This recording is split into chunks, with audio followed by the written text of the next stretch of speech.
سعيد جدا باحتضان هذا اللقاء المتميز في هذه الكلية، كلية الآداب والعلوم الإنسانية جامعة محمد الخامس بالرباط، التي تحتضن اللقاء الأول The First Moroccan Public Diplomacy Symposium في موضوع sous le thème Quelle diplomatie culturelle pour quel soft power à l'ère de la pandémie Covid-19.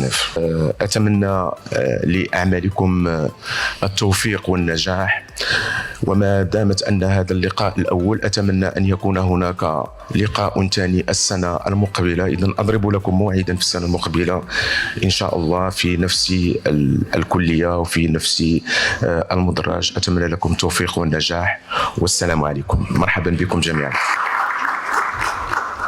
La diplomatie culturelle, en tant que moyen efficace de coopération et de dialogue, est une forme de diplomatie novatrice, car elle explore les similitudes entre les cultures et les civilisations. Et le monde d'aujourd'hui en a un besoin d'urgence. Chers professeurs, mesdames et messieurs, honorables assistants et distingués invités, tout protocole observé, permettez-moi tout d'abord de vous souhaiter en mon nom et au nom de tous les membres du Moroccan Public Diplomacy Center la bienvenue à ce premier symposium sur la diplomatie culturelle organisé sous l'égide du ministère de la Jeunesse, de la Culture et de la Communication sous le thème « Quelle diplomatie culturelle pour quel soft power à l'ère de la pandémie Covid-19 ». Je ne vous cache pas également ma joie, d'abord pour l'organisation de cet événement à Rabat, la première capitale africaine de la culture pour la Biennale 2021 et 2022, et aussi pour cette journée spéciale qui célèbre le 21e anniversaire de l'adoption de la Déclaration universelle de l'UNESCO sur la diversité culturelle suite aux attentats du 11 septembre 2001. Événement ayant constitué un tournant décisif dans la façon dont la communauté internationale entrevoyait la culture, réfutant la théorie des chocs des civilisations et proposant la diversité comme une force positive. Nous sommes également à juste 4 jours de la célébration de la journée de l'Afrique célébrée chaque année le 25 mai. À ce titre, nous remercions tous nos frères africains qui nous ont rejoints aujourd'hui, soit en présentiel, soit en ligne, pour enrichir le débat autour de la thématique de ce symposium. Avant d'aborder les raisons qui nous ont poussés à organiser ce symposium, je tiens à présenter brièvement le Moroccan Public Diplomacy Center à ceux qui ne le connaissent pas encore.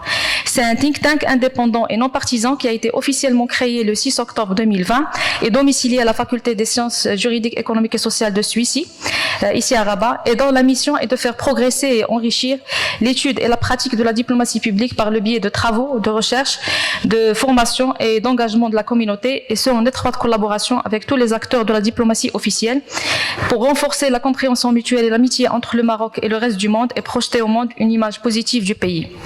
Moroccan Public Diplomacy Center a pour vision d'être le centre de recherche en diplomatie publique pionnier en Afrique, fédérant la communauté des chercheurs dans ce domaine et œuvrant à positionner le Maroc en tant qu'acteur international leader dont les acteurs aussi bien publics que privés travaillent et contribuent ensemble à faire du pays une référence dans divers domaines.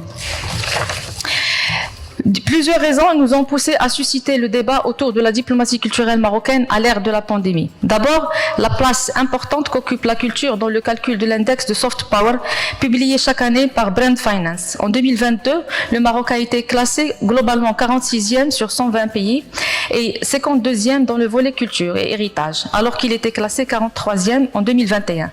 À ce titre, je remercie M. Konrad Jagodinski, le Place Branding Director de Brand Finance, qui est parmi nous et qui a bien voulu faire le déplacement depuis Londres pour nous éclairer davantage sur la méthodologie de calcul de cet index et surtout le poids qu'il accorde à la culture.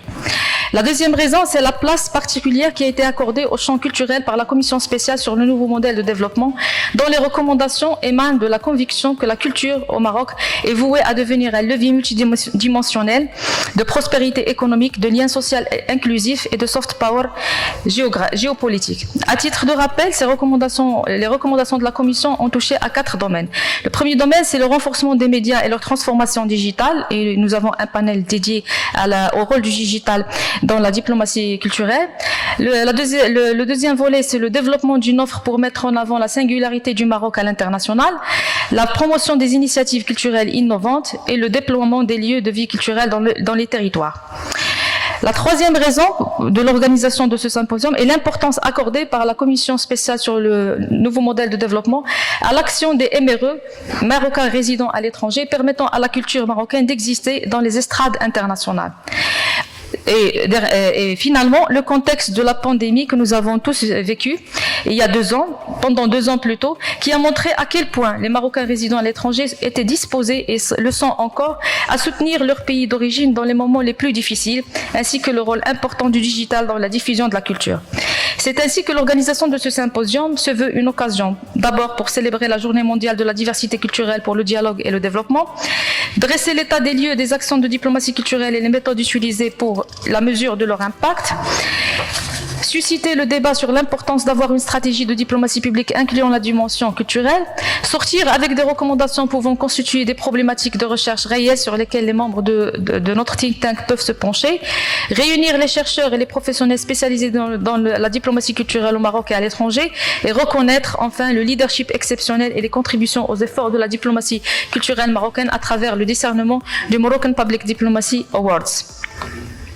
Je tiens à signaler que ce symposium n'aurait pas pu voir le jour sans la contribution de plusieurs partenaires et de plusieurs personnes. À ce titre, je tiens à remercier le ministère de la Jeunesse, de la Culture et de la Communication d'avoir bien voulu placer cet événement sous son égide et le soutenir à tous les niveaux. Monsieur Jamal-Din Hani, le doyen de la Faculté des Lettres et des Sciences Humaines, qui a bien voulu marquer son accord pour accueillir ce symposium au sein de cette magnifique salle de conférence.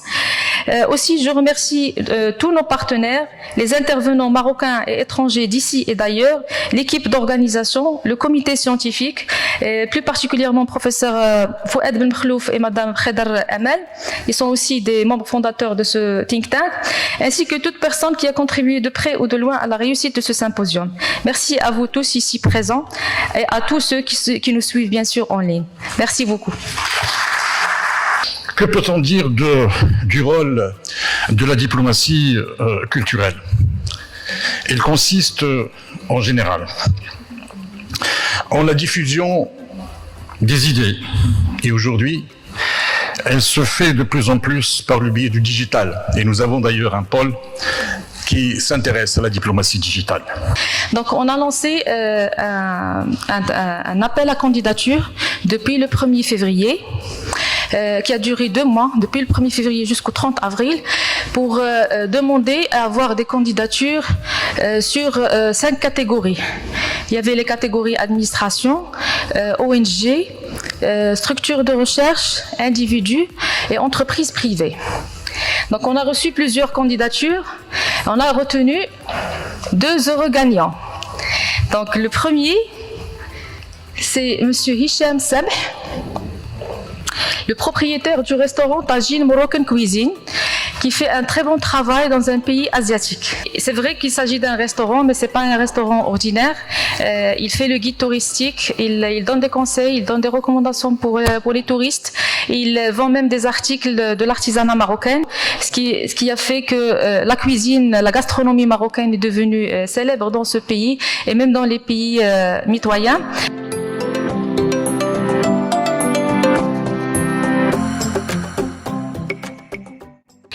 Le deuxième gagnant, c'est une entreprise privée, mais c'est une entreprise citoyenne. C'est une entreprise qui a fait beaucoup de choses aussi pour la diplomatie culturelle marocaine. Elle s'appelle Société Ania. Qui de nous ne connaît pas le festival Timitar? Qui de nous ne connaît pas Visa for Music? Donc c'est cette société qui organise ces événements et plusieurs autres événements.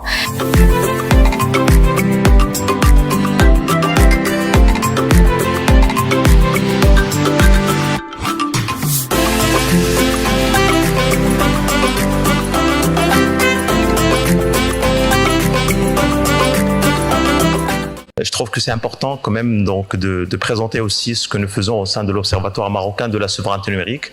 Je rappelle que l'Observatoire, c'est un think tank marocain dédié au sujet du numérique.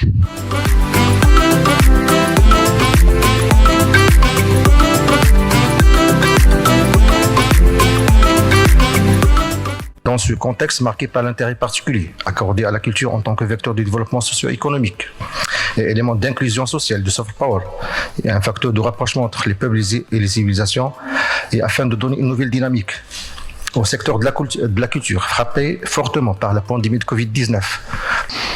So that's by word of introduction. And now culture, how does that fit into the soft power framework? As I mentioned, there are many dimensions of soft power, and culture is by no chance the only one out there. There are many pillars of soft power, but culture is definitely one of them. Je pense que aujourd'hui le constat qu'on doit avoir sur ce qu'est l'importance de véhiculer le patrimoine gastronomique, c'est de se dire que c'est un moment important puisqu'on partage autour d'une table, on échange autour d'une table. Quand vous entendez parler de la diplomatie culturelle, c'est cette stratégie mise en œuvre par un pays pour se promouvoir ou pour influencer au niveau international. Il est essentiel aujourd'hui pour le Maroc, et je le dis comme conclusion de mon intervention et comme ouverture aussi de mon intervention, de repenser la diplomatie culturelle.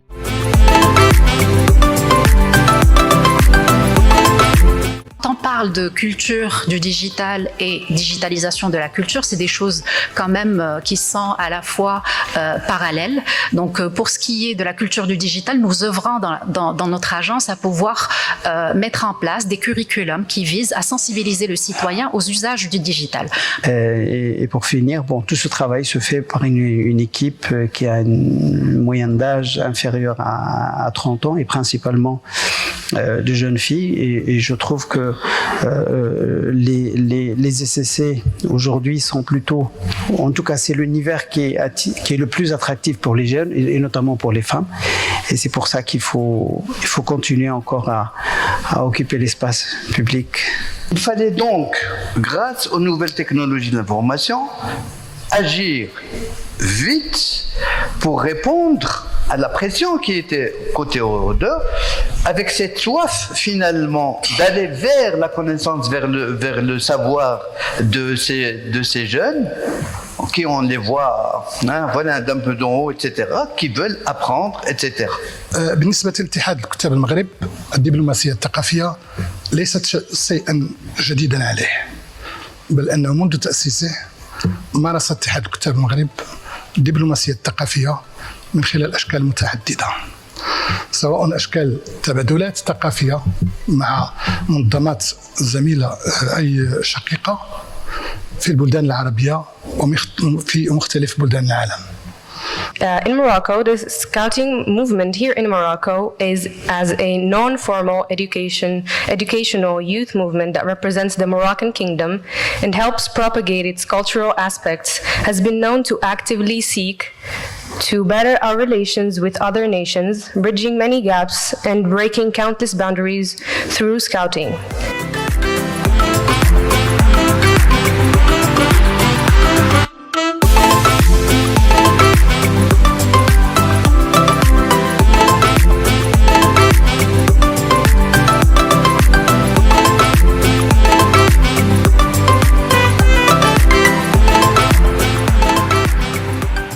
Garder ce fameux cordon ombilical entre eux et la nation, et surtout le travail de la fondation, c'est quelque part, je pense, garder l'identité nationale.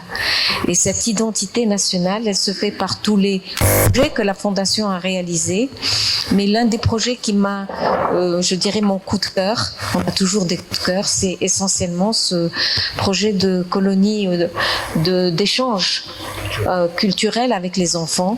نشجع الطلاب الامريكيين الا يفكرون ان هذه البرامج هي فقط سلبيه او مقايضه، ونحن نعتقد ايضا ان يجب على هؤلاء الطلاب رؤيه هذا الخيار الافتراضي كخيار قابل للتطبيق. فنحن كلغويين هنا في امريكا نامل ان يحصل الطالب على مرحله ما على تجربه ثقافيه فريده وشخصيه تقربه من المغرب. Parce que cette communauté est en demande, que ce soit par rapport à la culture, mais aussi par rapport à l'identité religieuse. Ne l'oublions pas. Sinon, il y en a d'autres qui s'en occupent. لقد عاش الفضاء الرقمي عصر ازدهاره متنفسا حرا طليقا حقق ديمقراطية الإعلام والاتصال المنشودة حتى دعاها بعض الحالمين بالعالم الحر، غير أن ذات الفضاء الحر لم يلبث أن يشهد انتكاسة قوية حين تأكد أن تحكم شركات رأسمالية ذات انتشار كوني تسعى إلى احتكار المكاتب ومراكمتها دون هوادة. Aussi le fait que le changement que connaît la société en général dans le monde et au niveau du Maroc, l'apport que pourraient avoir ces réseaux sociaux et ces médias, mais aussi le fait que le Maroc, chose qui est à son actif, a pu profiter de la vague du Covid pour renforcer ses structures et pour acquérir un peu de l'avance par rapport à d'autres pays dans ce domaine, donc domaine de la culture. Ce symposium n'aurait pas pu être organisé sans le soutien de plusieurs personnes et de plusieurs institutions. Je cite le ministère de la Jeunesse, de la Culture et de la Communication qui ont bien voulu soutenir cet événement. Aussi la Faculté des Lettres et des Sciences Humaines qui nous a accueillis dans cette magnifique salle. Merci pas uniquement pour le lieu, mais aussi pour le personnel qui était très sympathique, très professionnel. Je remercie l'équipe d'organisation qui était la cheville d'œuvre ouvrière de cet événement. Je remercie le comité scientifique présidé par M. Ben Mkhlouf, Mme Al-Khedar aussi qui a fourni un grand effort pour la réussite de cet événement, tous les intervenants qui sont venus du Maroc et d'ailleurs, ceux qui étaient présents, ceux qui ont fait l'intervention en ligne. Je remercie les participants, je remercie tout le monde, ceux qui ont contribué de loin ou de près à la réussite de cet événement, aussi les prestataires qui ont été très patients avec nous, le traiteur, le caméraman. Merci tout le monde et à la prochaine, Inch'Allah.